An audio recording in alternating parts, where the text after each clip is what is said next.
Pâques, c'est tellement une expérience intense dans notre vie personnelle et aussi communautaire qu'on s'offre 6 dimanches de Pâques, comme on les appelle, imaginez-vous. Donc, joyeux temps pascal à découvrir cette présence de multiples manières du ressuscité qu'il a promis. Je serai avec vous.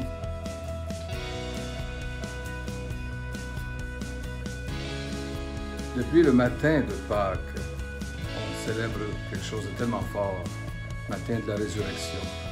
On a comme une assurance que c'est la vie qui l'emportera toujours sur la mort, la lumière qui l'emportera toujours sur quelles que soient les ténèbres, et enfin l'amour qui l'emportera toujours sur les haines de toutes sortes.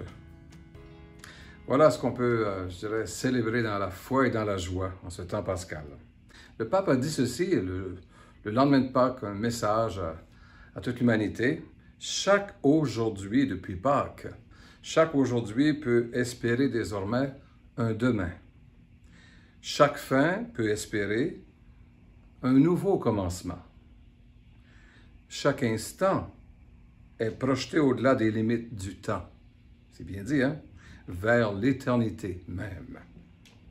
Et il nous a interpellés aussi à nourrir cette joie pascale dans notre vie de disciples. On veut témoigner de notre foi et c'est une foi joyeuse qui normalement et naturellement, je dirais, devrait jaillir de nos vies. Donc, comment nourrir cette joie du croyant, cette joie pascale? Il dit ceci. Comment alimenter cette joie? Faites comme les femmes de l'Évangile. Le jour de Pâques, le matin de Pâques. Allez à la rencontre du ressuscité. C'est lui la source de la joie qui ne s'épuisera jamais. J'aime beaucoup les anges aussi qui ont dit un peu la même chose. Vous cherchez celui qui est mort. Et là, ils annoncent, il est ressuscité. Donc, mettons-nous en recherche durant ce temps pascal pour trouver ces manières d'être avec nous, qu'il a choisi d'être avec nous de tellement de manières. Et le pape a dit ceci, et c'est assez interpellant, dépêchons-nous de le chercher dans l'Eucharistie, dans son pardon, on a le dimanche de la miséricorde, en ce beau temps pascal, dans la prière, il a ajouté quelque chose qui est interpellant aussi, dans la charité vécue. Nous vous offrons des occasions de vivre la charité comme expérience du cœur où le Seigneur nous habite et fait grandir chaque jour l'amour. Donc, on a, en ce temps pascal, nous autres, notre levée de fonds à Mission Foi. Pourquoi? Parce que dans le temps pascal, c'est le temps de la mission qui commence. Allez, je vous envoie. Allez, l'Esprit va être avec vous. Donc, on a une levée de fonds importante qui a commencé durant tout le temps pascal et qui va durer jusqu'en juin. On vous invite à y participer avec toute votre charité.